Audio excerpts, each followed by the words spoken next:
尊敬的各位来宾、女士们、先生们，下午好！欢迎莅临澳门艺术博物馆。昨天开幕的海通觐见16到19世纪中葡文化交流展，汇聚了来自故宫博物院、葡萄牙国家古代艺术博物馆、东方博物馆、阿鲁达图书馆以及澳门文化局辖下部门的约177件套珍贵展品。他们生动地展现了16到19世纪清代宫廷与葡萄牙王室之间的往来互动，以及中葡贸易与文化交流的精彩历史，同时也凸显了澳门在其中扮演的中转站角色。为了深化观众对展览的理解，我们特意举办了这场专题讲座，引领大家深入解读展品背后的文化脉络以及中葡艺术交融的历程。今天我们非常荣幸邀请到葡萄牙国家古代艺术博物馆陶瓷藏品策展人 Rafael Afini 先生亲临澳门，为我们主讲蓝色航迹16世纪以来中国瓷器对葡萄牙陶瓷的影响。Rafael Afini 先生呢，在陶瓷的艺术领域呢，拥有非常丰富的学术经验。他将从专业角度剖析中国瓷器如何自16世纪起，透过海上丝路影响葡萄牙陶瓷艺术的发展，以及呢这一次美学交流对葡萄牙以及全球的陶瓷生产的深远影响。Caros convidados e senhoras e senhores.Boa tarde. Bem-vindos à palestra Caminhos do Açul, a influência da porcelana chinesa na cerâmica portuguesa a partir do século XVI. Hoje temos a grande honra de receber em Macau o Sr. Rafael Afini, curador das coleções de cerâmica do Museu Nacional de Arte Antiga de Portugal.O Sr. Rafael Afini tem ampla experiência acadêmica no domínio da arte da cerâmica e vai analisar como a porcelana chinesa, desde o século XVI, influenciou, através da rota marítima da seda, o desenvolvimento da cerâmica portuguesa, bem como o impacto profundo desta troca cultural na produção cerâmica em Portugal e no mundo.在讲座开始之前呢，我们有请哈菲尔·菲尼先生呢与各位呢在这里来一张大合照。Antes de começarmos a palestra, vamos tirar uma fotografia do grupo.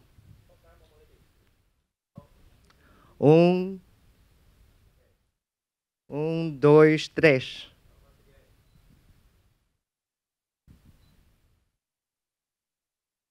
Thank you. Muito obrigado.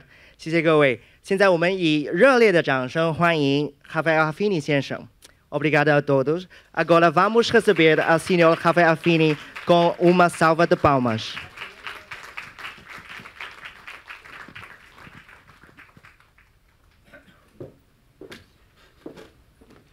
Muito obrigado.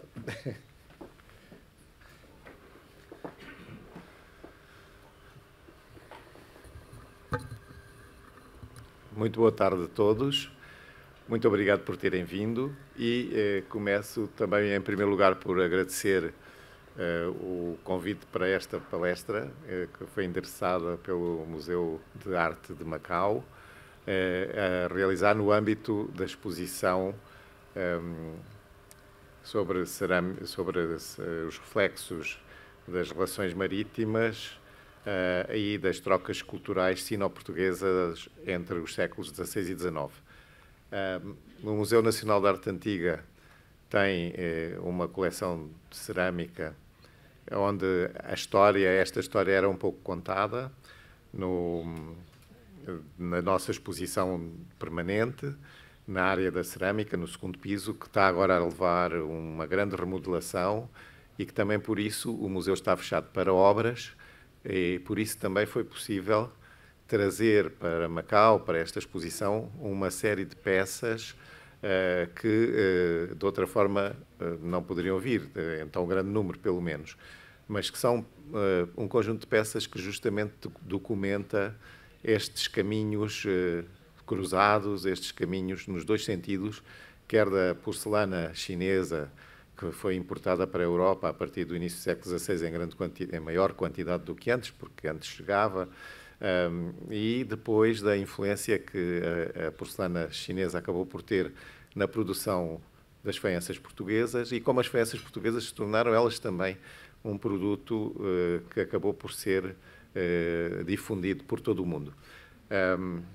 Bom, relativamente a esta palestra, no fundo tive que refletir um pouco sobre o que dizer e o que apresentar, e chamei-lhe Caminhos de Azul, a influência da porcelana chinesa na cerâmica portuguesa a partir do século XVI, com efeito em Portugal, no território atualmente português, a produção de cerâmica de maior qualidade e cerâmica com algum prestígio e alguma requinte técnico, digamos assim, começa efetivamente no século XVI.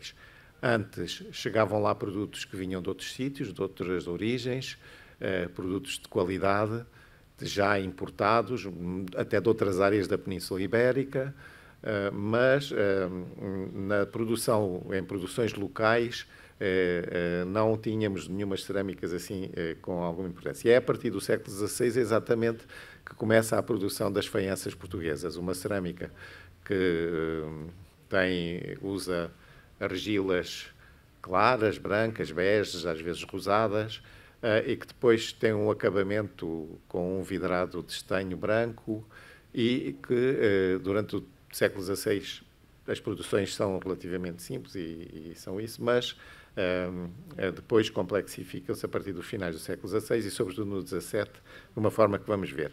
A cerâmica é um produto que foi inventado há cerca de 8.000 anos, no Neolítico, e que em Portugal, e que eu vi também agora aqui em Taipa, no museu em Taipa, alguma cerâmica neolítica encontrada em escavações. É um fenómeno que corre um bocado o mundo todo, mais ou menos na mesma época, e que cria objetos a partir de uma matéria-prima que é terra, no fundo, misturada com água, com outros elementos, à qual se consegue modelar, dar forma e criar objetos em função das necessidades e daquilo que se pretende, do uso que se lhes pretende dar. Desde o início, desde os primeiros objetos construídos desta forma, produzidos desta forma, que além da questão funcional, é adicionada também uma questão estética, um lado estético que implica o uso de decorações. Esta decoração desta peça, que é uma das peças mais antigas do Neolítico encontradas em território português, tem decoração incisa, feita com instrumentos, enquanto a pasta ainda estava mole, antes de secar e antes de cozer, e que manifestam já uma preocupação estética que não é só uma preocupação funcional. Na peça que eu vi em Macau, no Museu de Taipa, a decoração era uma decoração pintada. E é muito interessante porque a cronologia é muito próxima desta. É uma peça também do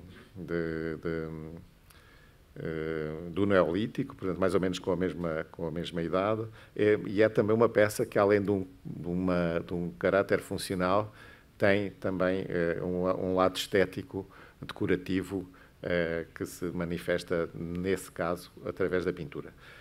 A cerâmica é também o Neolítico, aliás, de uma maneira geral, é um período de charneira no desenvolvimento da história da humanidade, porque é o período em que as sociedades se complexificam, mas porque passam a controlar os meios de produção, passam a ter uma maior intervenção na natureza do que tinham antes.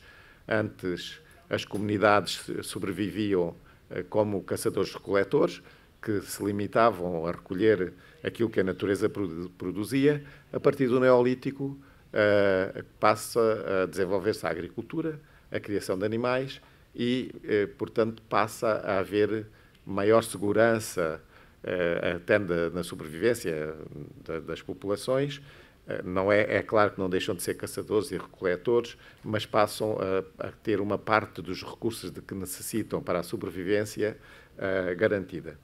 E isso permitiu, de facto, que há alguma especialização nestas sociedades e permitiu que pudessem desenvolver, então, outras atividades que não a caça e a pesca e a recolha de alimentos como principal atividade. A cerâmica é o primeiro produto em que a matéria-prima utilizada sofre transformações físicas e químicas e é alterado em função dos objetivos que se pretende. No fundo, é um salto tecnológico e científico, podemos dizer mesmo, não havendo consciência disso, mas, na verdade, é a primeira matéria-prima que é alterada nas suas características originais para se chegar àquilo que se pretende. Pronto, assim começou a cerâmica no território português, começou nos territórios um pouco por todo o mundo, neste período do Neolítico. No território português, ao longo da história da ocupação desse território, em várias fases, fomos tendo vários tipos de cerâmicas de prestígio, das quais podemos ver na Idade do Ferro algumas peças, mas sempre peças importadas do Mediterrâneo. As relações de Portugal são relações muito ligadas ao mundo mediterrâneo e às culturas mediterrânicas.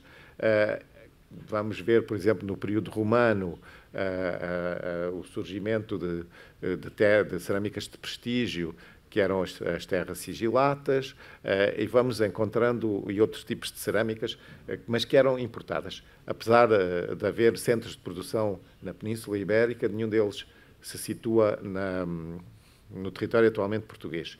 Mas eram também importadas de Itália, da Gália, da França e do Norte da África, num período mais tardio, dos séculos III, IV, V, as cerâmicas das terras sigilatas claras. Depois desse período, no período pós-romano, as cerâmicas continuam ainda algumas cerâmicas na tradição romana, mas vindas do Império Romano do Oriente, mas relativamente escassas, e assistimos a um maior domínio, digamos, daquilo que nós chamamos as cerâmicas comuns, até ao período islâmico. E no período islâmico, então, sim, vamos assistir à introdução no território português, ao uso de outro tipo de cerâmicas, já cerâmicas de prestígio, cerâmicas que têm também um desenvolvimento tecnológico apreciável, como é o caso das cerâmicas de corda seca, como esta que vemos aqui, que é do Museu de Silves, é do século XII, é uma peça cujo fabrico, em termos decorativos, implica uma técnica que cria aquelas linhas que criam uma barreira à cor e depois é vidrado e é cozido, leva várias fases de cozedura, e são peças com requisitos técnicos e estéticos já também bastante desenvolvidos. A iconografia é maioritariamente geométrica, representando bandas serpentiformes, pequenos círculos ou triângulos geminados, e observam-se ainda alguns motivos fitomórficos e, mais raramente, epigráficos. Portanto, às vezes também têm nestas cerâmicas escritas caligrafias. Continuamos neste percurso em Portugal, e o que vamos assistir um pouco mais tarde, então, ao surgimento das primeiras peças, porque nesta fase de que estamos agora aqui a falar, há vários tons de verde, de azul, de várias cores. Produz também, um pouco mais tarde, através desta técnica da corda seca, os azulejos, muitas vezes chamados azulejos hispano-árabes, com grandes centros de produção em Sevilha, que também acabam por ser utilizados em Portugal no final do século XV e no século XVI. Mas antes disso, temos ainda em Portugal importadas dos reinos islâmicos do sul do Reino de Granada, do sul de Espanha, as cerâmicas já azuis e douradas, e estas serão as primeiras cerâmicas com utilização de azul e de dourado, neste caso, uma peça que temos, como esta peça que temos aqui, que é uma peça encontrada em Tavira, uma peça arqueológica encontrada em Tavira, no sul de Portugal, e que documenta, no fundo, a chegada do azul. Portanto, como eu referi, o azul chegou a Portugal ainda antes das porcelanas chinesas, mas chegou, foi consumido, existia, estava lá, mas não influenciou propriamente nesta fase a produção de materiais em Portugal. Esta é uma jarra de Granada, produzida, um tipo de cerâmica que foi produzida entre os séculos XIV e XV, superfícies vidradas a branco, profusamente ornamentadas com pintura azul e reflexos metálicos, e são estas produções que acabam por dar origem a outras produções que se vêm a desenvolver também bastante já nos reinos cristãos da Península Ibérica, sobretudo na região de Valência, e que passam a ter uma maior difusão ainda em todo o território da Península, mas também além da Península, pela Europa e pelo Norte da África, e um pouco também pelos novos territórios controlados pelos portugueses e pelos espanhóis no resto do mundo. Esta peça da Victoria and Albert Museum só a trago por curiosidade, porque é uma peça do século XV, século XIV, peço desculpa, que é uma peça que, sendo uma produção valenciana, reflete, de facto, já essa ideia das viagens dos portugueses. É uma peça de reflexos metálicos, em que produziam, como na anterior, peças que tinham, a partir dos óxidos de prata e de cobre, produziam peças que às vezes pareciam peças douradas, mas onde aparece também o azul. Esta peça é particularmente interessante porque mostra já uma das características dos portugueses nesta altura, que é a viagem. É um barco português com as armas de Portugal, e é uma peça do século XIV, portanto anterior, peço desculpa, século XV, anterior a 1480, pelo tipo da forma como se apresentam as peças do escudo da caravela. São peças de grande qualidade,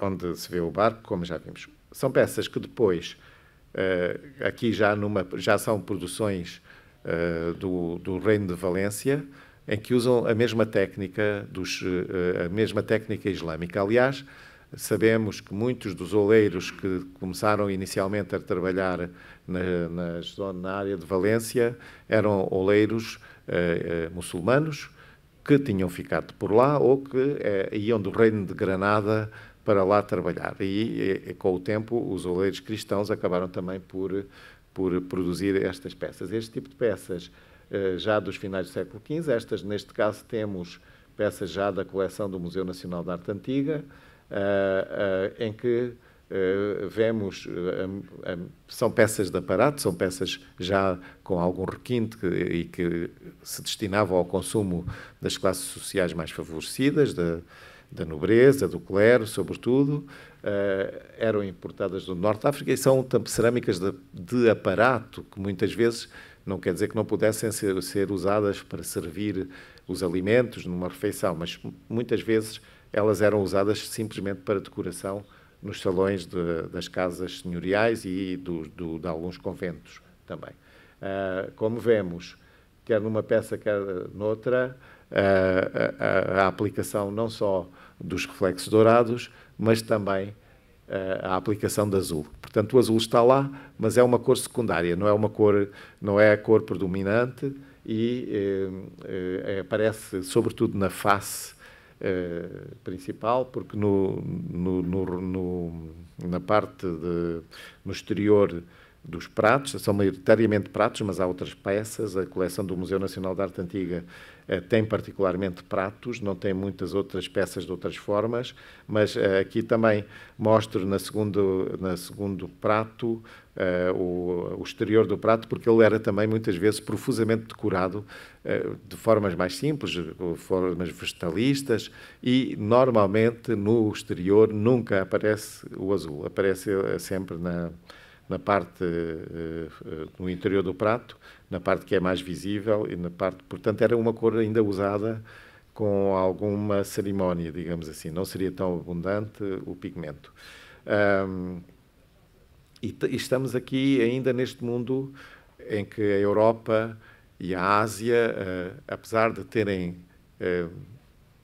ligações, porque há uma continuidade geográfica terrestre entre a Europa e a Ásia, mas a verdade é que era um caminho difícil, percorrido ao longo de milénios pela Rota da Seda, que da Ásia chegava de facto à Europa, mas com pontos importantes no Médio Oriente, depois em Veneza, e daí para o resto da Europa. Os produtos que chegavam especiarias, chegavam sedas, terão chegado também algumas porcelanas, mas chegavam a preços exorbitantes e chegavam em muito pouca quantidade.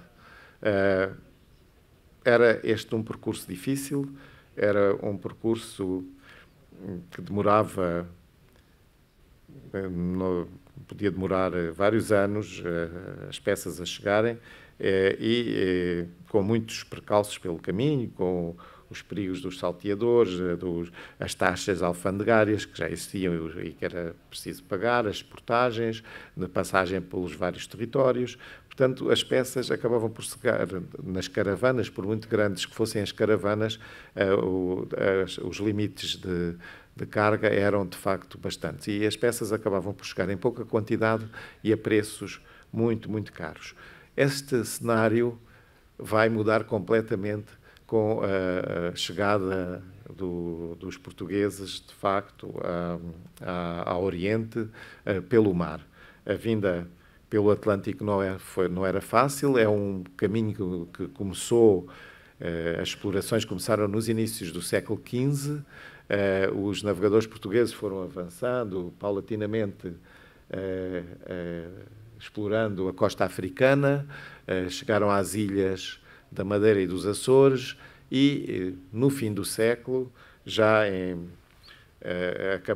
acabaram por conseguir ultrapassar o Cabo da Boa Esperança, o Cabo das Tormentas, no sul da África, e acabar por chegar à Índia. Não chegámos ainda à China, nesta altura. Os portugueses chegaram à Índia, fizeram os seus contactos, perceberam que neste mar, no Índico, entre a costa oriental africana, a Índia e a China, havia já toda uma rede de comércio marítimo onde circulavam produtos de várias origens. Portanto, o interesse que havia nas especiarias, nas sedas, nos produtos do Oriente, acabou por alargar-se também às porcelanas que já circulavam nesta área, em quantidade destinadas ao mercado indiano, destinadas ao mercado do Médio Oriente, à Pérsia e a todo o Médio Oriente e à costa oriental africana. Portanto, tomando contacto com essa realidade, logo na primeira viagem, que foi a viagem de Vasco da Gama em 1498, sabemos que Vasco da Gama já comprou algumas cerâmicas, algumas porcelanas que levou para Portugal. Sabemos também que o rei de Portugal, nessa altura, Dom Manuel I, ficou, de facto, muito impressionado com essas cerâmicas e terá logo pedido que lhe trouxessem mais nas viagens que se seguiram. E isso é uma indicação de que a cerâmica existia, circulava e começou a chegar a Portugal logo depois da primeira viagem. E é também neste momento que começa, então, enquanto as primeiras porcelanas que chegaram a Portugal eram porcelanas que já estavam no circuito comercial, não sabemos quais foram, hoje em dia não somos capazes de dizer quais foram as porcelanas que foram levadas por Vasco da Gama para o rei Dom Manuel. Aliás, nem sabemos se existem, nem onde estão, haverá alguns vestígios, alguns, mas não sabemos.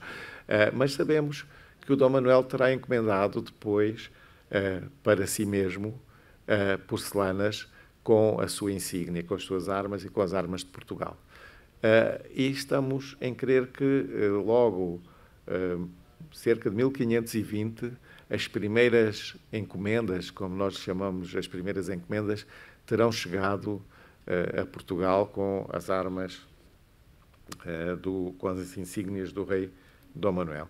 Esta é a primeira peça que temos, onde vemos a esfera armilar, é um gomil, uma forma que ainda está muito ligada às formas que eram também exportadas para o Médio Oriente, assim como a utilização da cor, desta cor de decoração azul e branca, era também a forma que era típica destas cerâmicas que já eram vendidas para o Médio Oriente, mas esta peça tem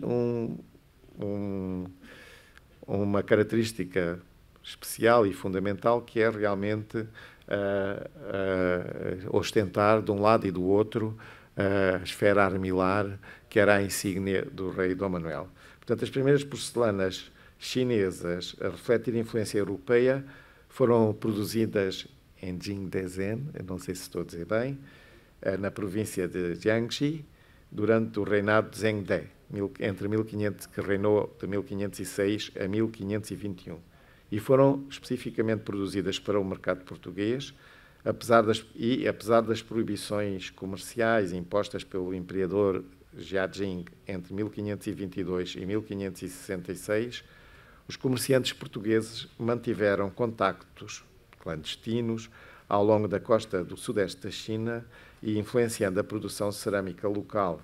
Embora as provas documentais sejam limitadas, um pequeno grupo de jarros, garrafas, pratos e taças azuis sobre o vidrado branco, em azul cobalto sobre o vidrado branco, pertencentes a coleções públicas e privadas, combinam motivos chineses com elementos europeus, como o brasão real português, as armas de Portugal, a esfera armilar, o monograma IHS da Companhia de Jesus, que teve uma presença também muito forte aqui em Macau, e inscrições em latim ou em português. Denominadas primeiras encomendas, estas porcelanas foram produzidas nos fornos privados no final do período Zhengde e início do período Jiajing.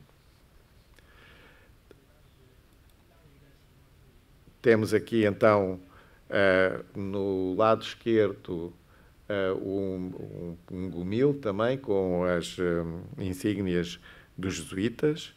Ao meio, uma garrafa, provavelmente dominicana, mas onde podemos ver os símbolos cristãos da Paixão de Cristo, e que poderia ter sido usada durante a Semana Santa, nas cerimónias que comemoram o sacrifício de Cristo, e à direita também então um vaso onde se vê a águia bicéfala, também símbolo da ordem religiosa de dominicanos. Serão cerâmicas produzidas o gomil é uma cerâmica do período de Jiajing de cerca de 1540, com os dois monogramas da Companhia de Jesus, enquadradas em formas de enrolamentos e opostamente colocadas. A peça 7455, datada de cerca de 1620-1640, segundo a Maria Antónia Pinto Matos, tem um programa iconográfico que se adequa perfeitamente ao tempo da Semana Santa, como já referi. Porém, as dimensões desta garrafa sugerem que ela não possa ter sido usada como objeto para o serviço no altar, porque ela é bastante grande, como recipiente de vinho ou de água. No entanto, não privou a peça de ter sido utilizada no culto como reserva dos óleos, na cerimónia da bênção dos óleos. A peça, o pote 6.917, datado de cerca de 1575 a 1590, portanto já a caminharmos para o fim do século XVI, é ao nível do centro da peça que as cartelas apresentam a decoração mais simétrica e estática, permitindo uma leitura de continuidade. Nestas cartelas destacam-se as representações das insígnias da Ordem dos Ermitas de Santo Agostinho, a águia bicéfala, como já referi, sobrepujada por uma coroa de 5 florões, poisada sobre o coração trespassado por 2 setas. Salientam-se ainda sobre elas as representações arquitetónicas bem assentes numa linha de terra que visualmente aparenta marcar. São as primeiras encomendas, as encomendas do século XVI e do século XVII, que vão marcar bastante a cerâmica, a porcelana chinesa de exportação. E aqui temos mais um conjunto de peças, que voltamos aqui um bocado atrás, e não, porque algumas destas peças são... Sabemos que mesmo depois de terminar o reinado de Dom Manuel, que terminou com o reinado de Zheng De, as peças com a esfera armilar continuaram a ser produzidas até meados do século XVI. E temos, elas acabam por aparecer também noutros contextos do mundo, que não só em Portugal, e temos à esquerda um exemplar que está no Museu de Singapura, no Museu das Civilizações Asiáticas, em Singapura, e depois temos, de seguida, mais 2 exemplares também com a mesma iconografia, estes 2 em coleções portuguesas da Fundação Medeiros e Almeida, em Lisboa. De seguida, só a título de curiosidade, também outros exemplares. São peças bastante raras, não há muitas, mas estas temos aqui quase todas as que são conhecidas. São peças que apresentam a esfera armilar, com a insígnia de Dom Manuel I, como já vimos, sendo que o gomil é idêntico, este gomil é muito parecido, é idêntico, terá sido produzido na mesma altura que o gomil que temos na coleção do Museu Nacional de Arte Antiga.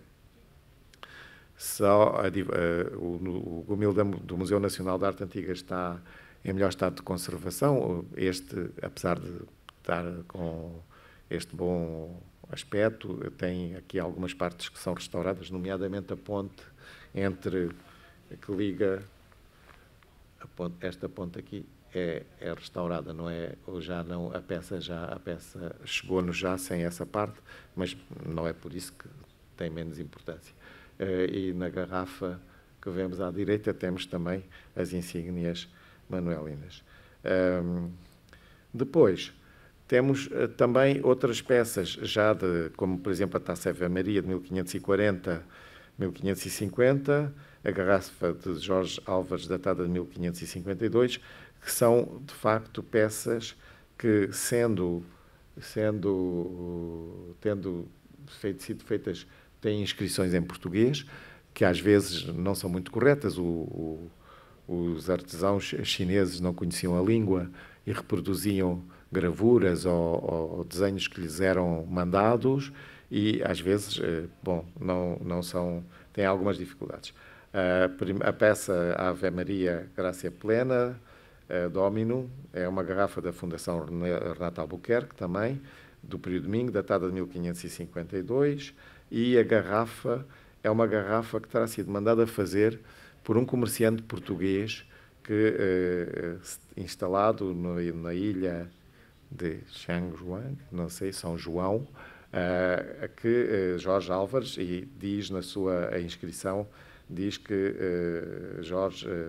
isto mandou fazer Jorge Álvares na era de 1552. Portanto, está datada, não é uma cronologia atribuída, é uma cronologia que a própria peça tem. Portanto, sabemos então que neste período, mais uma prova de que, apesar das interdições de comércio, o comércio continuava a fazer-se.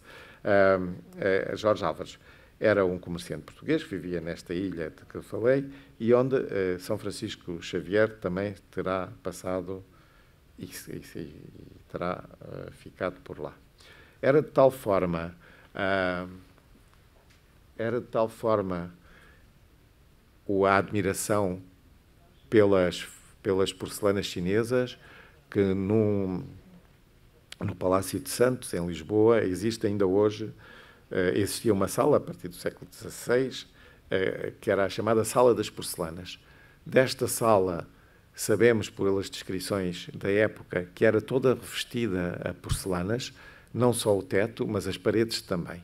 Dessas porcelanas subsistem as porcelanas que revestiam o teto, que estão numa condição extraordinária, que tiveram algumas campanhas de conservação e restauro. Está aqui a minha colega Conceição Ribeiro, que trabalhou na última grande operação de conservação deste teto. O Palácio de Santos era um antigo convento que foi residência de Dom Manuel I, quando saiu do Palácio da Alcáçova, e enquanto o Paço da Ribeira estava em construção, acabou também por ser feito durante o seu reinado, mas a partir de 1501, Dom Manuel passou a residir neste Paço de Santos, resultado da adaptação de um antigo convento. E assim foi usado como residência real até ao reinado de Dom Sebastião. Dom Sebastião, que é o último rei desta dinastia, que acabou por morrer muito jovem em África, numa guerra de conquista do território africano, e que, sem sucessores, acabou por abrir um período de menos independência do Reino de Portugal, um período entre 1580 e 1640, em que o Reino de Portugal esteve sob domínio dos reis espanhóis, os Filipe II, III e IV de Espanha reinaram em Portugal durante esse período, de finais do século XVI até quase meados do século XVII. Estas peças do Palácio de Santos são, sobretudo, peças azuis e brancas, porcelana azul e branca, que datam do século XVI e do início do século XVII. Um pequeno número de peças da segunda metade do século XVII e alguns pratos do final do XVIII, provavelmente ali colocados para substituir porcelanas que, entretanto, tinham caído. Portanto, à esquerda vemos o teto na global e à direita um pormenor que está também aqui na imagem seguinte. É impressionante e é único, devemos dizer, e pela coleção de porcelanas que tem, a quantidade de objetos que é muito bom estado de conservação, e do século XVI e do século XVII. É visitável, portanto, em Lisboa. Normalmente, hoje em dia, o Palácio de Santos é a sede da Embaixada de França em Lisboa, mas pode-se visitar esta sala, é visitável. Bom, mas voltando ainda à questão da encomenda e do comércio, mesmo durante o período da proibição do comércio externo, assistimos há provas, agora têm sido desenvolvidos trabalhos arqueológicos na China, quer em Jingdezhen, no grande centro de produção, quer nesta ilha de São João, ou Shangchuan, que provam que o comércio de produtos destinados a Portugal se continuou a fazer durante esse período. E temos aqui um exemplo que eu encontrei na bibliografia recente, de escavações recentes, em 2016, nesta ilha de Shangchuan. É um fragmento de porcelana decorada com cruz de Cristo, proveniente desta ilha, encontrado nesta ilha perto de Cantão, em trabalhos arqueológicos de 2016. É um importante testemunho de que esta ilha do Rio das Pérolas, mesmo antes de Macau, e apesar da interdição do período de Jiaqing, servia como interposto informal de comércio de porcelana e de exportação para o mercado português. Portanto, vê-se aqui um pequeno fragmento representando a Cruz de Cristo. São escavações feitas pelo Instituto Provincial de Investigação das Relíquias Culturais e da Arqueologia de Cantão. Está ali o sítio onde... Bom, no meio, nesta série, nesta chegada no âmbito, em simultâneo com o desenvolvimento do comércio, então eu já referi no início, em Portugal, deu-se início então à produção de cerâmicas com alguma qualidade técnica e estética, um pouco mais requintada, que não eram só as cerâmicas comuns de barro vermelho que serviam para a cozinha, também para a mesa, embora houvesse também produtos de barro vermelho bastante fino, com superfícies muito bem tratadas e com alguma decoração, mas não havia nada como as cerâmicas, como as porcelanas, nem como o que vai aparecer então a partir do século XVI em Portugal. Logo no primeiro quartel do século XVI começa então a produzir-se a faiança portuguesa. A faiança usa, como eu já disse, argilas claras e tem um acabamento vidrado branco, ou seja, eram peças bastante simples. Neste primeiro momento de produção, limita-se a taças carnadas e pratos, praticamente. Não há outras peças que saiam desta produção. São brancas, não têm qualquer decoração e só mais tarde acabam por vir a ter. Bom, vamos ver também aqui mais peças que podem ser podem ser também peças sevilhanas, porque nós acreditamos que esta produção iniciou-se em Portugal a partir de modelos do sul de Espanha, de Sevilha, sobretudo, e de Málaga, daí até o nome de cerâmica malegueira, a que ainda hoje se dá a este tipo de peças de faiança muito simples, vidradas a branco.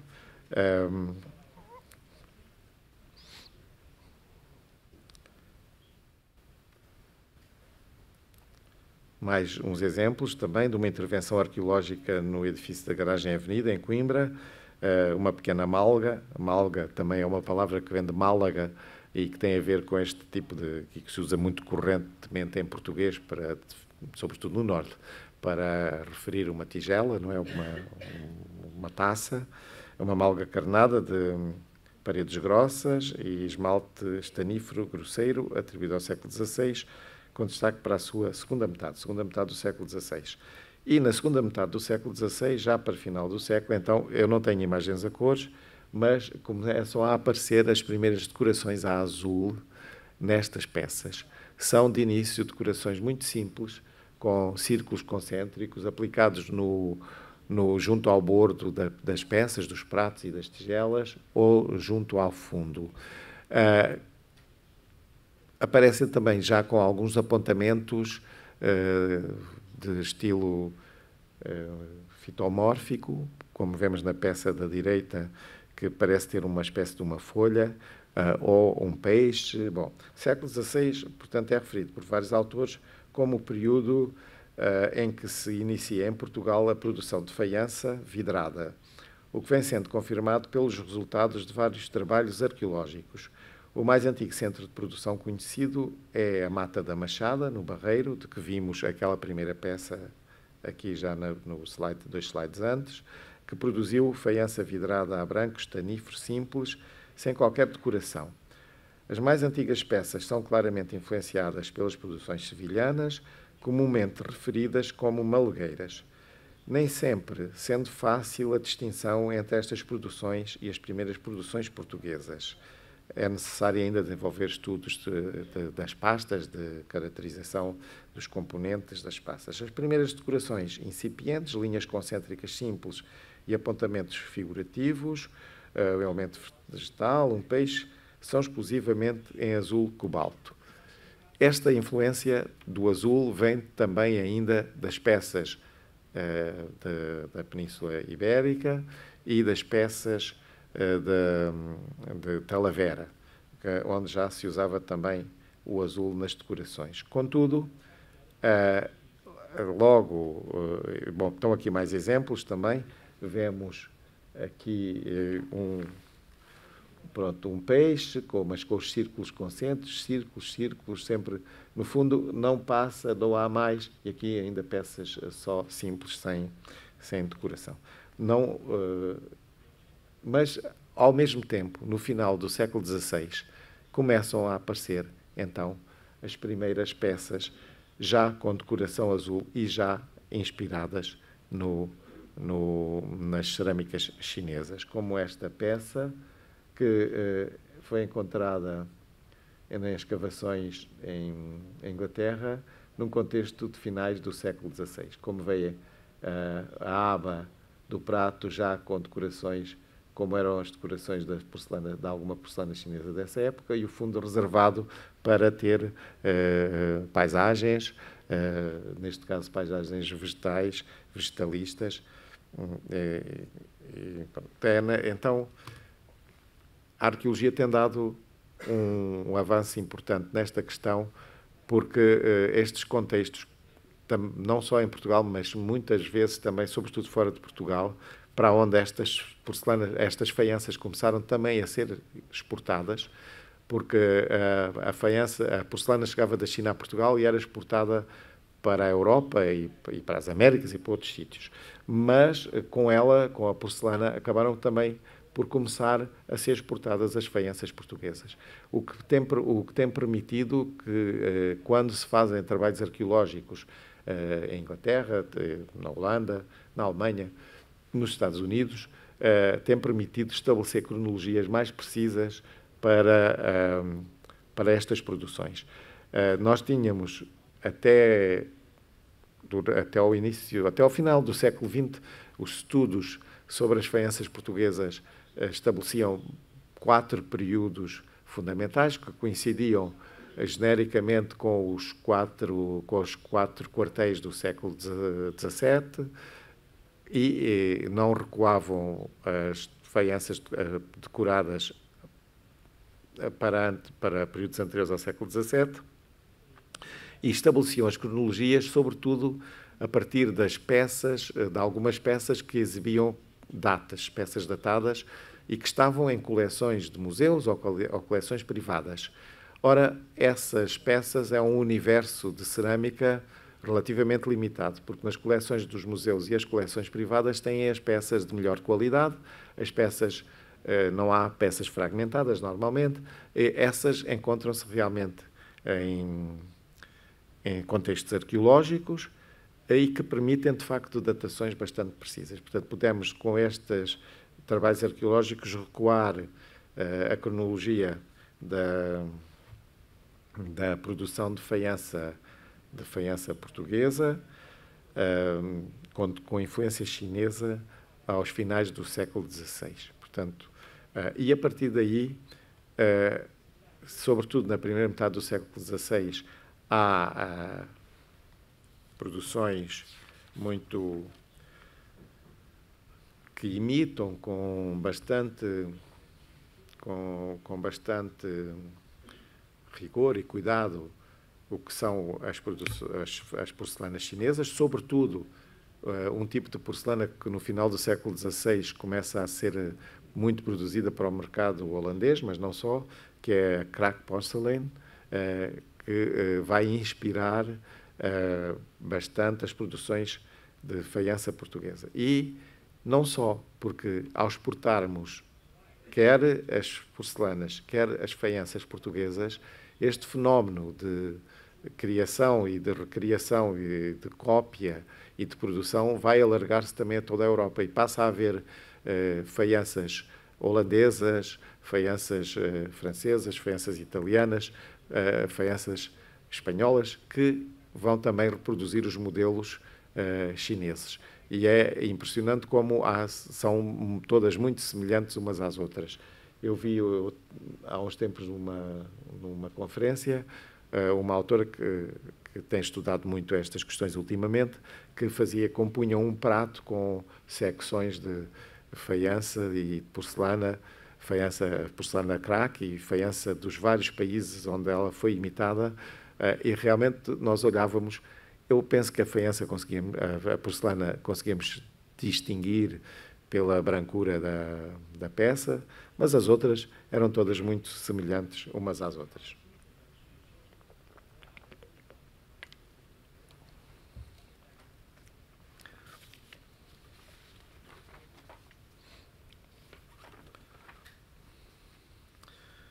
Portanto, na evolução da faiança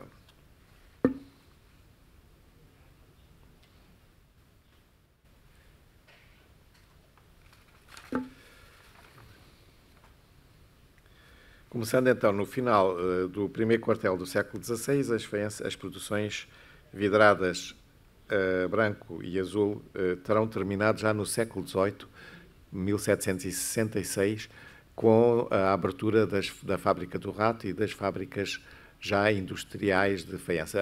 A faiança é uma produção artesanal ainda, durante todo o século XVI, XVII e até o século XVIII, e ela continua a produzir-se na mesma, mas começou a entrar em decadência com a concorrência das novas fábricas de porcelana desenvolvidas a partir das políticas de industrialização e desenvolvimento do país do Marquês de Pombal. Em Lisboa, com a fábrica do Rato, muito conhecida, e depois com o desenvolvimento de outras fábricas também no norte de Portugal, e desde logo também onde já havia também tradição de produção de faiança, como em Coimbra, os três centros produtores principais começaram por ser Lisboa, Coimbra e o Porto, Vila Nova de Gaia, mais concretamente, Vila Nova, ou Vila Nova, como se chamava na altura, foram os três principais centros de produção de faiança em Portugal. Lisboa tinha argilas de boa qualidade, as argilas de Coimbra já não eram de tão boa qualidade e as argilas do Porto eram levadas de Lisboa para produzir no Porto a faiança portuguesa, o que faz com que nem sempre seja muito fácil distinguir as faianças produzidas no Porto ou produzidas em Lisboa. Já as de Coimbra têm mesmo têm menos qualidade e conseguem-se distinguir umas das outras.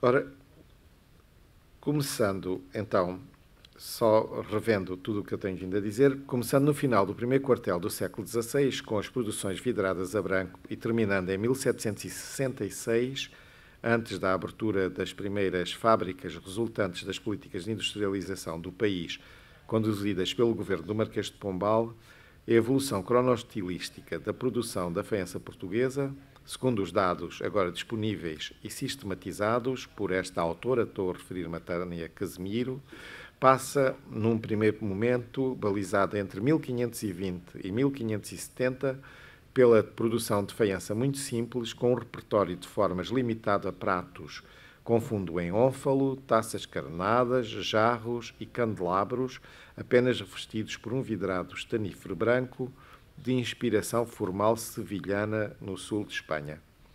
Entre 1570 e 1610, define-se o primeiro momento em que, como já referimos, o azul cobalto, que nos chegou a partir do século XV nas cerâmicas de reflexos metálicos de origem ibérica, mas sem qualquer expressão em qualquer produção nacional, e que, com a chegada das porcelanas chinesas e algumas faianças europeias, a partir de finais do século XVI, esta cor sobressaía em exclusividade sobre o branco cristalino da porcelana, dominando estas novas cerâmicas de aparato. E, por influência destas, em finais da centúria e nas seguintes, passou a ser generalizadamente utilizada nas decorações que surgem nas faianças portuguesas em grande profusão. O repertório formal altera-se, diversifica-se e, em simultâneo com as decorações muito simples, constituídas por um ou dois círculos concêntricos a azul junto do bordo e ou no fundo dos pratos, taças e outros objetos, por vezes com uma simples figuração isolada, aparecem também as primeiras imitações da porcelana chinesa, reproduzindo formas e decorações típicas das denominadas craque porcelaine, surgidas exatamente neste mesmo período. Pratos de abas largas, exibindo cartelas com decoração floral e fundos planos reservados à representação de paisagens, elementos vegetalistas e animais. O período que se segue, até 1635, continuando com Tânia Casemiro, apenas, apesar dos pratos e taças continuarem dominantes, assiste a uma maior diversificação formal e à mais atenta cópia das matrizes decorativas da porcelana chinesa, continuando as representações de paisagens bucólicas no fundo dos pratos e as abas divididas em cartelas, onde começam a surgir os primeiros denominados aranhões. No lado esquerdo temos um prato em porcelana chinesa da coleção do Museu Nacional de Arte Antiga e do lado direito um prato em faiança portuguesa da mesma coleção do Museu Nacional de Arte Antiga. Portanto, vemos que, formalmente, em termos decorativos, a organização da decoração na aba e no fundo segue os parâmetros da porcelana chinesa da Krak Porcelain. Mais exemplos, agora os dois de faiança portuguesa, inspirada, de facto, quer nos temas, quer nas decorações das abas e nos temas que ocupam o fundo dos pratos, inspiradas também, claramente, na porcelana chinesa.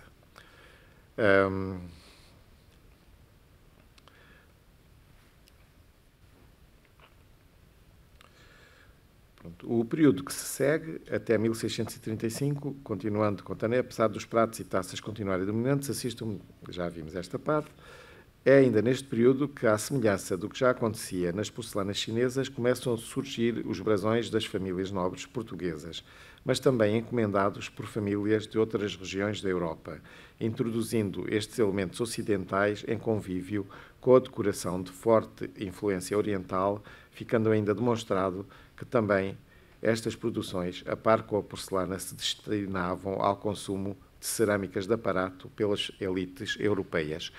Temos na exposição um prato com as armas dos Silvas, datado do final já do século XVII e que marca também um bocado o fim destas produções o fim, não bem o fim, mas o fim da dominância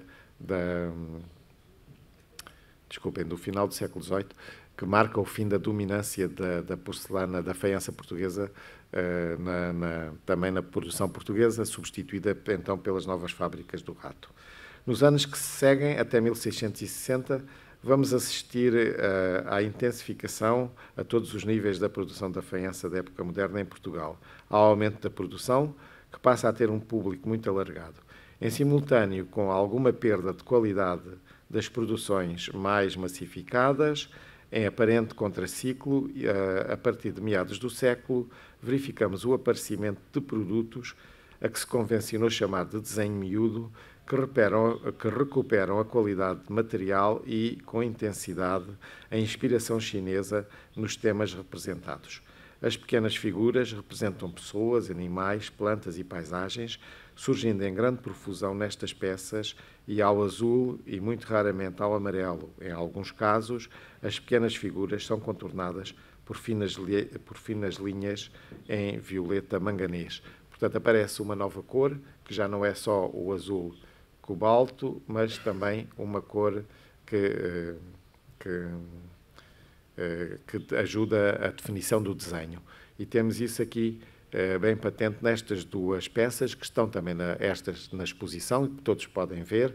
Uma garrafa que usa o azul, mas com o desenho com contornos também vinosos do manganês, e esta peça, o prato de 2401, da coleção do Museu Nacional de Arte Antiga, onde vemos uma profusão de figuras orientais, ou inspiradas nas figuras orientais, porque os artesãos portugueses não conheciam esta realidade, copiavam estes temas dos outros pratos e, portanto, podem ser pouco fiéis para o público chinês, podem achar que não há ali, mas é toda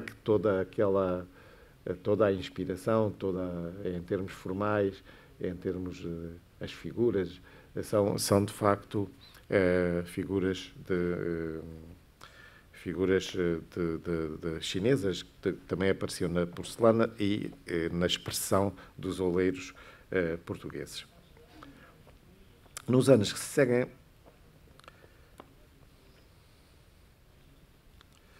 fora deste nicho de desenho miúdo, nas demais produções com influência oriental, sempre patente, a par do surgimento de cenas da mitologia clássica ocidental e de aspectos lúdicos ocidentais como a caça, a música e os jogos, as decorações da faiança acabam por refletir os acontecimentos seus contemporâneos, apresentando os chamados temas portugueses.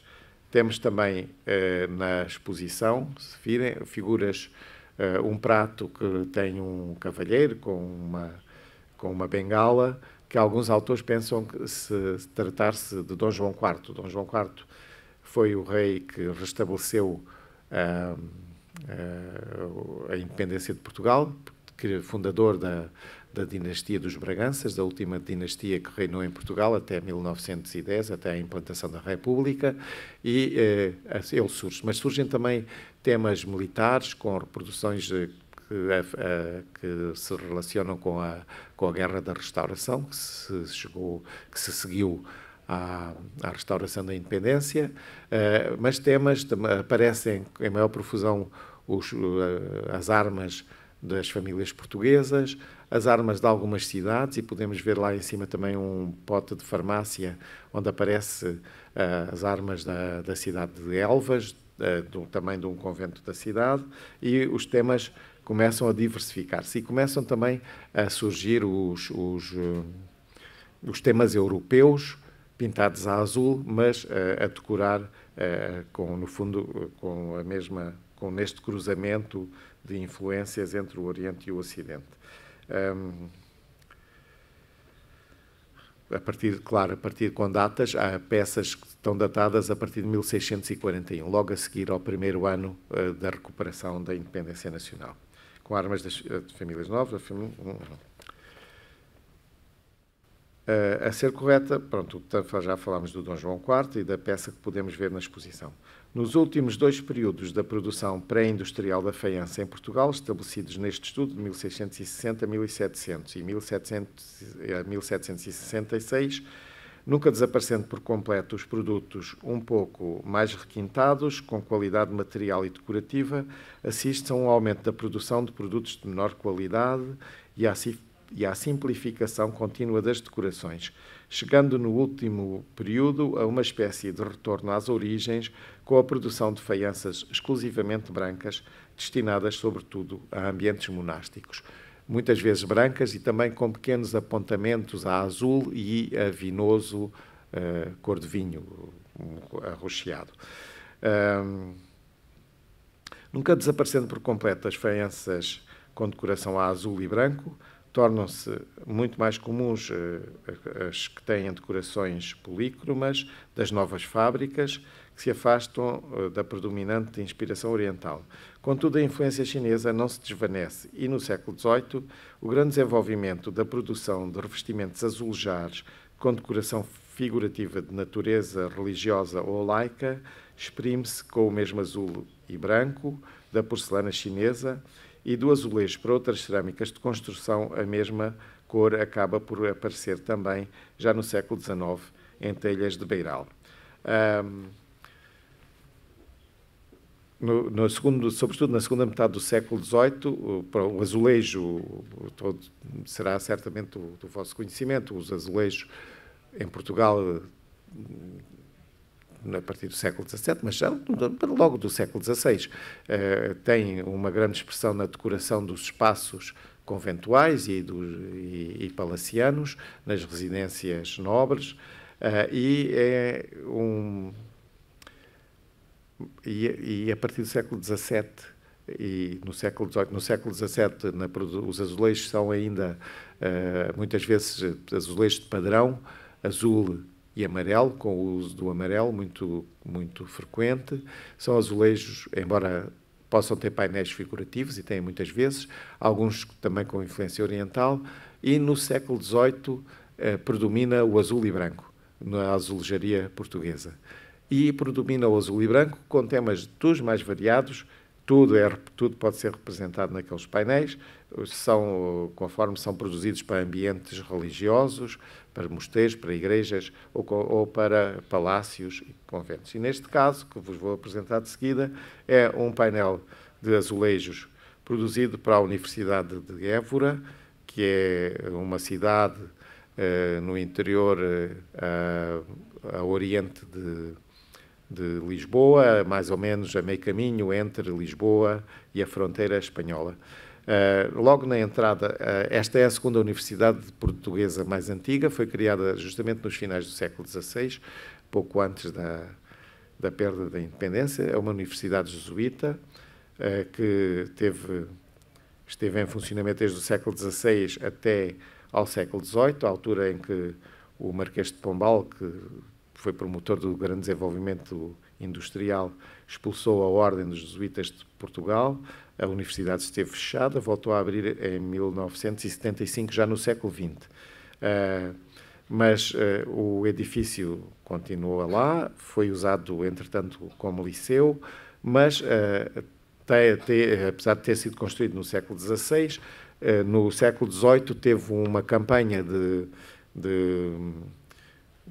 renovação e acabou por ser, então, também nessa campanha, revestido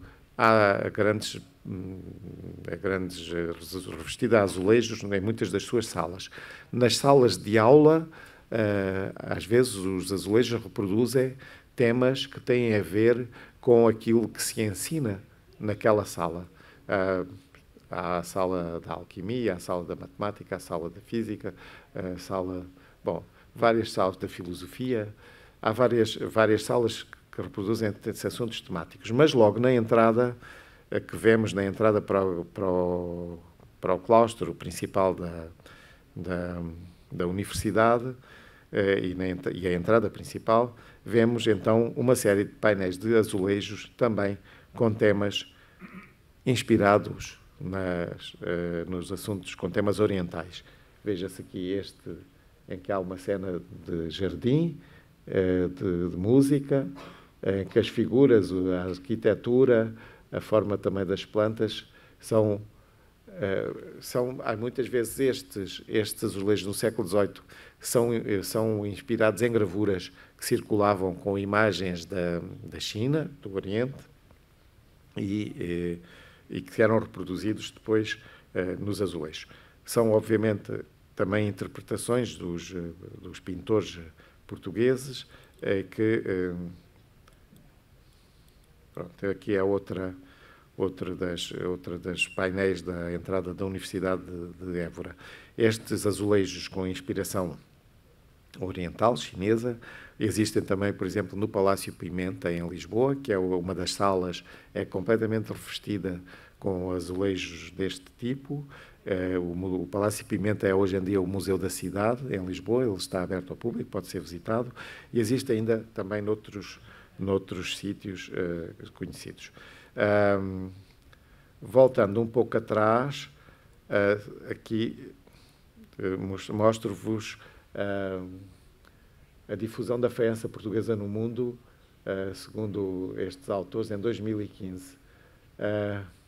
É extraordinário como este produto, no fundo, não tem sido valorizado este aspecto, mas a verdade é que a faiança portuguesa foi um dos primeiros produtos a ser de produção nacional que teve uma expansão global, à escala global, incluindo a China. Ele chegou aqui, o entreposto comercial de Macau, na altura, sob a administração portuguesa, tinha também os seus conventos, as suas casas nobres, e não chegou em tanta quantidade como a outras áreas, mas também no Oriente, porque a porcelana era de maior qualidade e existia em grande abundância, portanto a porcelana portuguesa não competia em qualidade as faianças portuguesas não competiam em qualidade com a porcelana.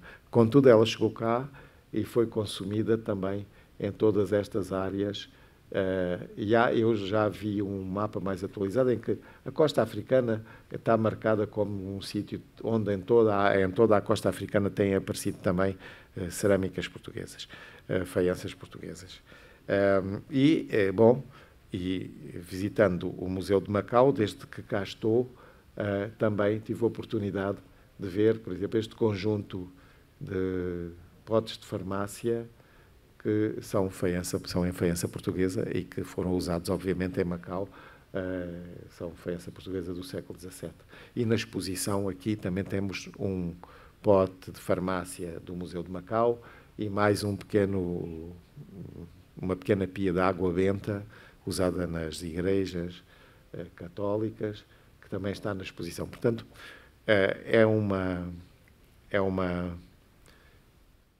foi um produto de difusão global, como podemos ver. Agora, não ficamos por aqui, não ficamos pelo século XIX, pelo século XVIII.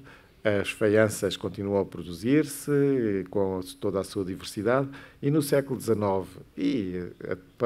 passando para o século XX, vamos assistir na cerâmica de construção à produção de telhas de beiral que usam a decoração azul e branca também.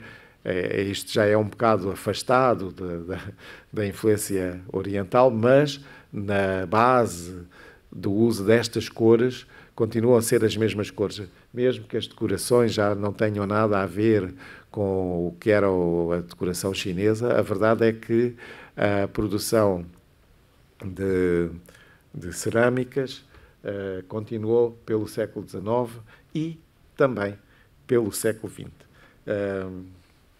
A porcelana foi um segredo muito bem guardado na China durante muito tempo. Só as primeiras produções de porcelana na Europa só se fizeram já no século XVIII, em França e na Alemanha, em Meissen e em Vincennes e depois Sèvres.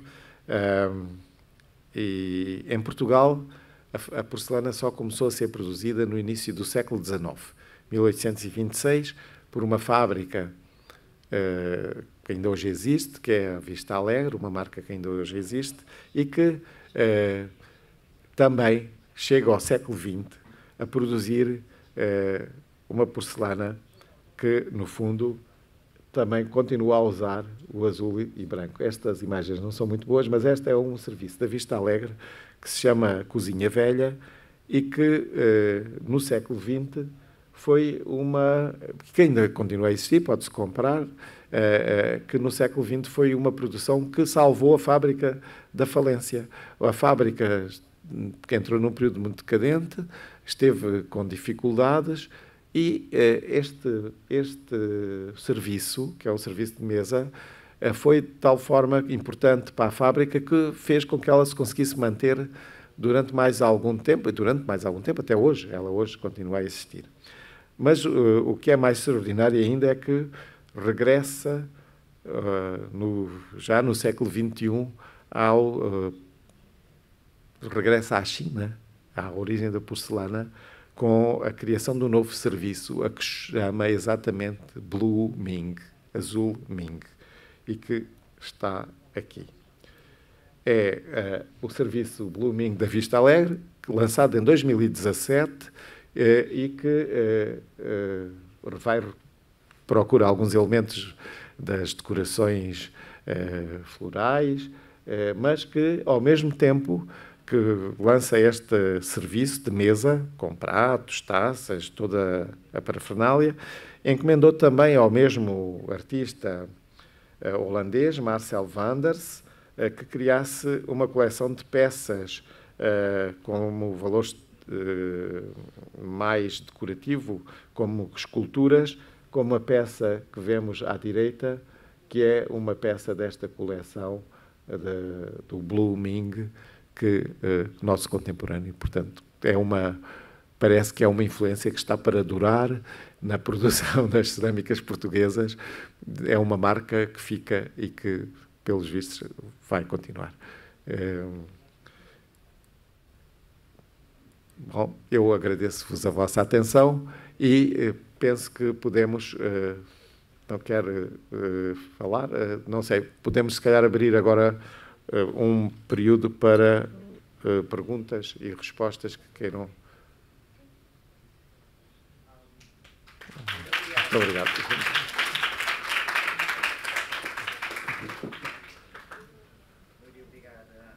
Muito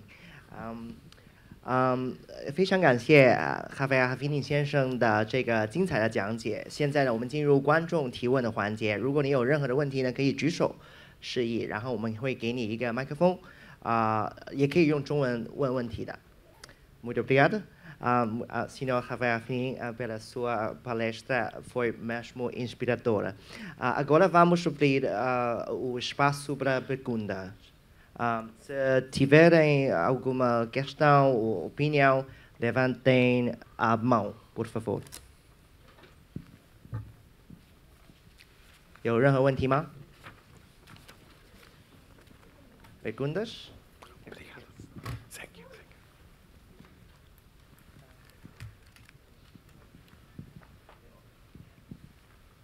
Olá, boa tarde, professora. Muito obrigada pela sua apresentação, eu gostei muito. E eu também agradeço a essa exposição tão maravilhosa. E essa área foi a minha área mesmo. Eu estudei para o mestrado, eu estudei porcelana chinesa da Vista Alegre. E doutoramento eu estudei inspiração chinesa na faiança portuguesa do século XVII. Por isso, foi exatamente o que eu gostaria de aprender mais consigo. Então, eu tenho várias dúvidas, professor, mas eu só vou perguntar umas ou duas. Então, uma dúvida minha que eu gostaria que o professor tirasse as minhas dúvidas durante todo o período do meu estudo. Era quando eu fiz estudo para a faiança portuguesa, especialmente no século XVII, parece-me só existem duas fases ou dois períodos de desenho miúdo, desenho alinhar e pré-alinhar. Desculpe, desenho... miúdos. Desenho miúdo, sim. E aranhões. Aranhões. Sim. E também para a exposição, também parece-me só as datas só existem duas fases. A primeira metade do século XVII e a segunda metade do século XVII. Ou seja, não existe uma data exata para a produção da faiança. Então, eu não sei... Bom, vamos ver. A data, a cronologia cronologia da produção da faiança tem vindo a ser afinada agora, nos últimos anos, como sabe, com os resultados dos trabalhos arqueológicos. E eu baseei-me, sobretudo, nos trabalhos de Tânia Casemiro, que certamente conhece. Sim. Mas ela também diz que, no fundo, o estabelecimento de fases tem sempre uma componente muito subjetiva, que pode ser, a qualquer momento, alterada. Portanto, a sua interpretação não tem que estar mais... não é pior que esta.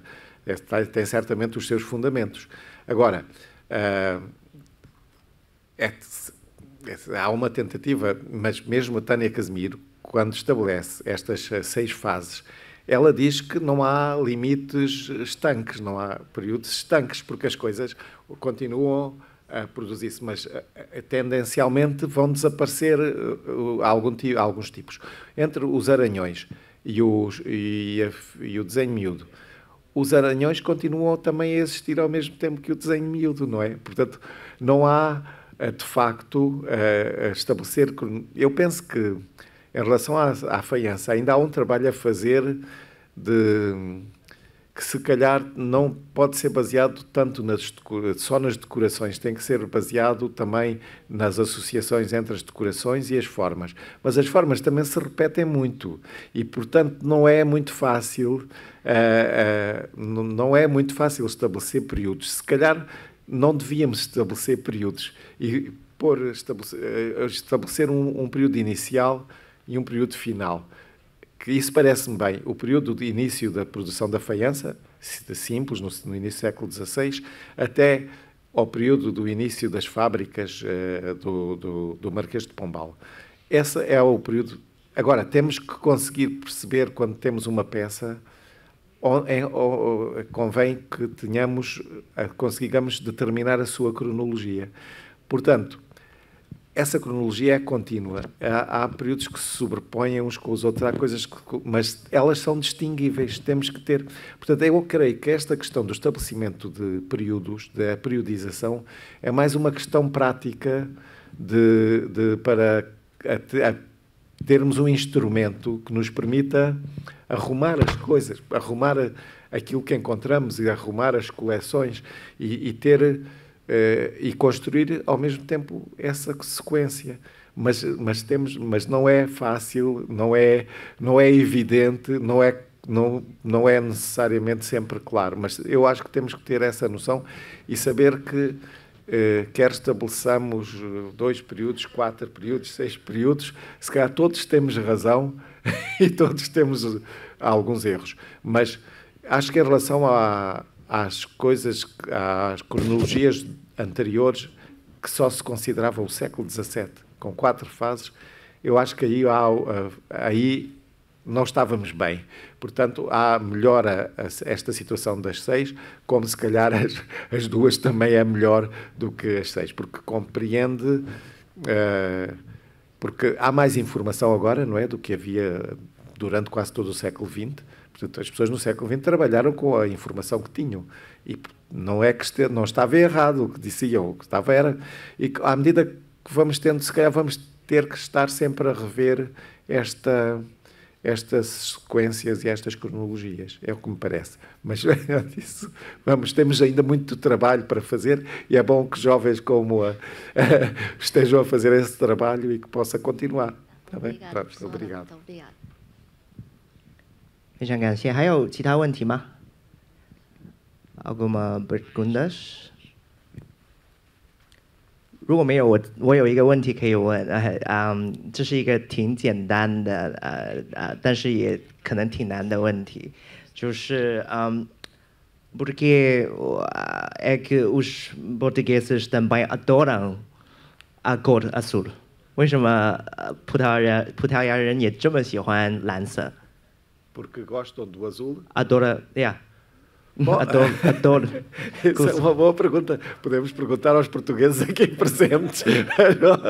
Mas, bom, eu não sei responder, mas penso que as peças, a porcelana, quando começou a chegar em abundância a Portugal, ela fascinou desde logo as classes mais ricas, o próprio rei. O rei, mas era um produto que impressionava pela delicadeza, pela beleza das decorações, pela delicadeza das peças, pela qualidade e com a difusão a partir daí desse tipo de decoração generalizou-se e realmente as pessoas,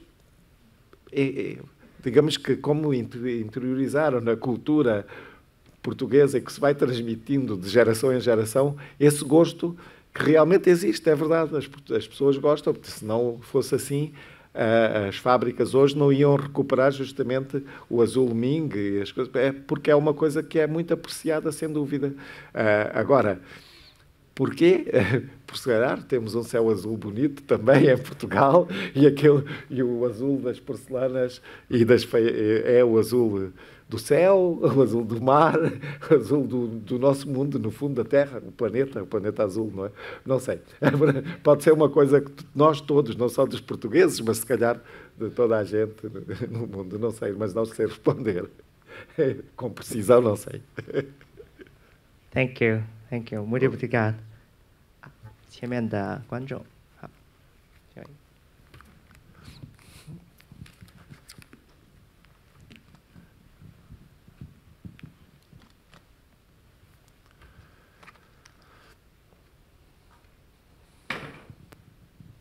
你好，老师啊，我曾经去过这个葡萄牙许多地方啊，那就是在波尔图、科隐布拉、里斯本等城市看到许多的这个笔画尤其是在火车站，就波尔图的火车站还有这个里斯本的火车站看到许多的这个笔画就是那个陶瓷的画。那么你这次来澳门，你觉得这个澳门整个这个城市有没有这个陶瓷的这些画？那我问这个问题，为什么问你这个问题呢？实际上就是我是在做这个我们澳门的研学这一部分所以呢，实际上就是我想看看，就是我老师就是对这个澳门这个城市受这个葡萄牙的影响在这一个板块你有没有觉得就是澳门在这方面所做的一些这个前辈做的一些努力后人也是在做一些这个学习跟这个研究，因为这个板块呢，实际上就是现在是我们要讲的多元文化的其中的一部分。谢谢老师。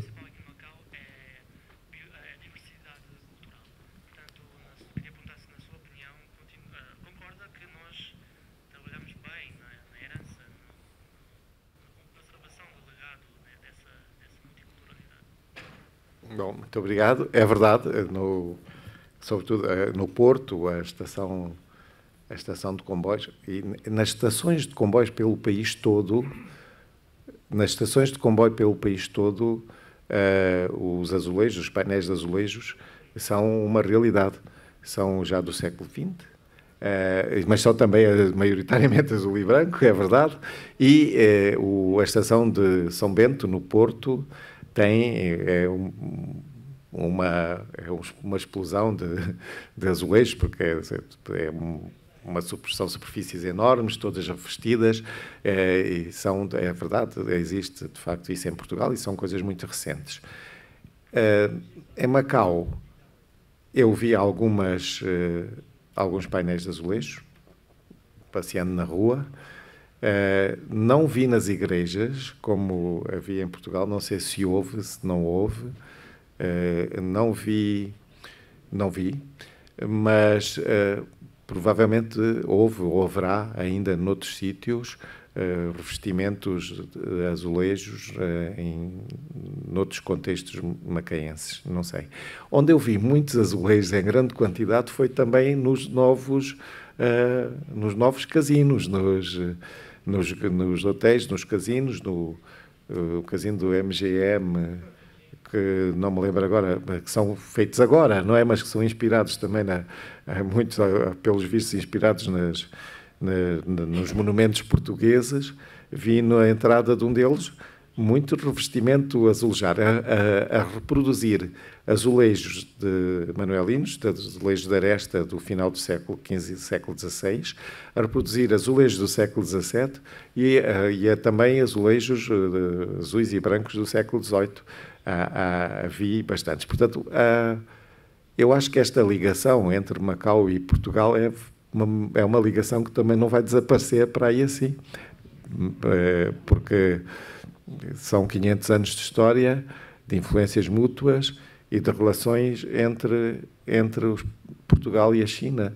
E, portanto, eu acho que vai continuar, e acho que vai continuar a ter trabalho nessa área por aqui. Por isso, parece-me que sim. Os azulejos eu vi, sim, e reparei. Vi e reparei que eles existem. E bom, apesar de serem cópias recentes, não deixam de ser também uma influência que vem de Portugal para Macau, neste caso, não é? A história dos azulejos que vi, por exemplo, no casino do MGM, não sei qual agora, já não sei. Se é o Cotai, se é um deles. Sim. Muito obrigado pela sua pergunta.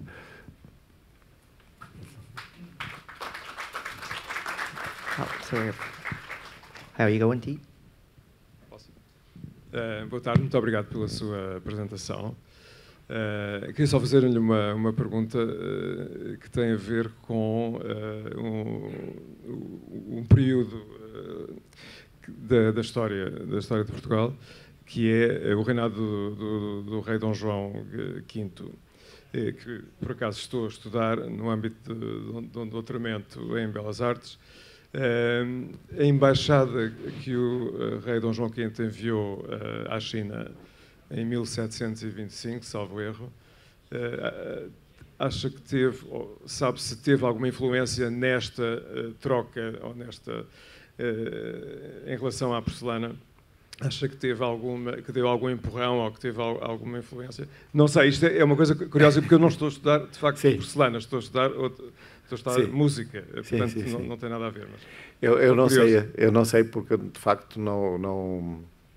A única coisa que eu tive a verificar foi se naquela carta que está também exposta aqui na exposição mais tardia, já não é? Que as porcelanas são referidas. Portanto, houve porcelanas que foram na lista de ofrendas. Sobre a Embaixada de Dom João V, eu passava a perguntar, que é uma pessoa que está aqui que sabe mais sobre isso do que eu, que é a minha colega, nossa colega Fátima Gomes, da Biblioteca do Palácio Nacional da Ajuda. Não sei se quer dizer alguma coisa, ou pode. Que eu conheço. Não, Michel, estava-te a reconhecer. Olha, Michel, é assim. Sim, exato. Então é assim, a lista de presentes da Embaixada de Dom João V tem algumas variações. Está, aliás, neste momento a ser estudada. Foi, antes de sair de Portugal, mandei para uma colega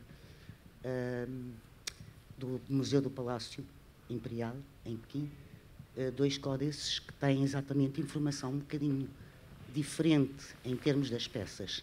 Neste momento não sou capaz de reproduzir a quantidade. Como sabemos, foi a maior embaixada, uma enormidade de presentes, muito com a imagem do magnânimo, do rei magnânimo, mas não tenho preciso a quantidade dos presentes, se estás a perguntar, vindos para cá, que sejam de louça, digamos. Não conhecemos tão bem os presentes como conhecemos desta de 752. Nesta posso dizer, porque estudei os presentes, estudei as peças, há um conjunto grande de peças eu não posso distinguir, porque não tenho a capacidade técnica para distinguir o tipo de cerâmica ou de porcelana, mas há um conjunto muito grande de peças, quer decorativas, quer úteis de utilização em louça. Suponho, pensando em Dom João V, pensando no reinado, pensando na atenção que estava a ser dada às artes e à produção em Portugal com influência italiana, é muito, muito provável que um grande número de peças de aparato, e provavelmente de aparato, estivessem dentro dos caixotes dos presentes portugueses. É muito provável, não te posso dizer de cor, porque não tenho neste momento a lista na minha cabeça. Sim, de nada.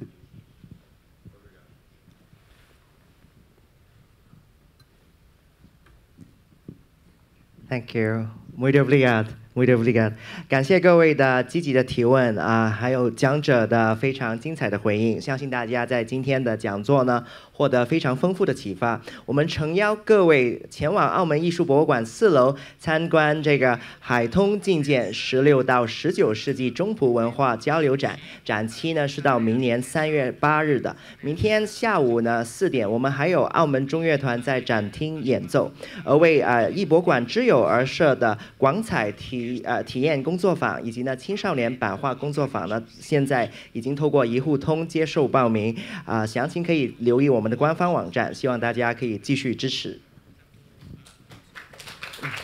在最后呢，我们再次感谢哈法瓦菲尼先生的莅临和分享，也感谢各位的参与各位可以在正门这边离开如果有借用翻译机器的话，也可以呢顺便在门口交还。Mais uma vez, muito obrigado, senhor Rafael Fini, pela vossa presença hoje. Até a próxima.